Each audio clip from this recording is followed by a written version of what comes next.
Alright, in this particular induction proof example, we're going to be looking at divisibility. In this case, we have an expression that anytime you take an integer, a positive whole number really, and put it into this formula, cube it, and add it to a multiple of 5, the result of that sum is going to be divisible by 6 all the time. So you can, again, you can put numbers in for n all you want, and you'll get numbers that are divisible by 6, but how do we prove that it's always true?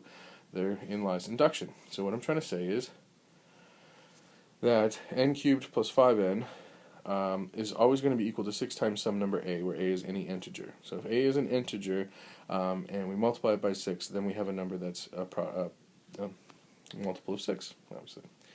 So we start with the initial condition, let n equal 1.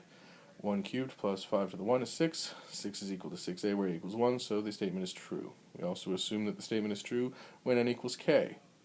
So that's all the busy work portion. Now when we let n equals k plus 1, we get this massive expression, which shows, first of all, cubing x plus 1, we have to cube that out, and then distributing the 5 into the k plus 1, we get 5k plus 5. Now here's where we have to start thinking about our assumption, and we have to think about our proposition and what we're trying to prove. But what I'm trying to do is prove that this result is going to be divisible by 6 as well. So here we have k cubed plus 5k is equal to 6a. Well, here's a k cubed right here, and here's a 5k right there. So I'm going to group those two together so that I could take this and substitute it in as 6a is the equivalent. Now, 6a is divisible by 6. 6 is divisible by 6. The question is, what about all this other stuff right here? Now, this is where I get something that you don't see very often, but it's absolutely true. K and k plus 1 are consecutive terms. One of these is going to be odd, then the other one is going to be even. If one of these is even, then the other one's going to be odd.